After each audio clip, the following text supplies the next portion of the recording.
Assalomu alaykum, hurmatli obunachilar. Navbatdagi zakazimiz bitti. Görüşene ki şimdi chiroyli kухon mebel ishlab berganmiz. Yuzlari, aprellari mokriy svetda bo'ldi.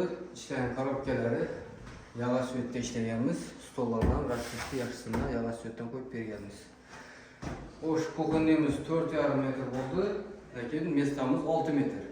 Bu yerda xolodilnik o'rni, keyin aynaning o'rni, gaz plitonining qaytalarni hisoblab shunday metr chiqqan.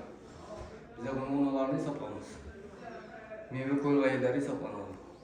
1 metr 1,8 ming so'mdan ishlab berganmiz. O'sha 8,5 ming so'mga bitta yaxshilamay beramiz. Keyin bu yerda gaz plitalari ichkaridan o'rnatib ishlatib berganmiz. Bu yerda mo'ykalarni qo'yib berganmiz. Yoshlarga suvlarni ulab, keyin bu yerda musor idishlardan qo'yib berganmiz.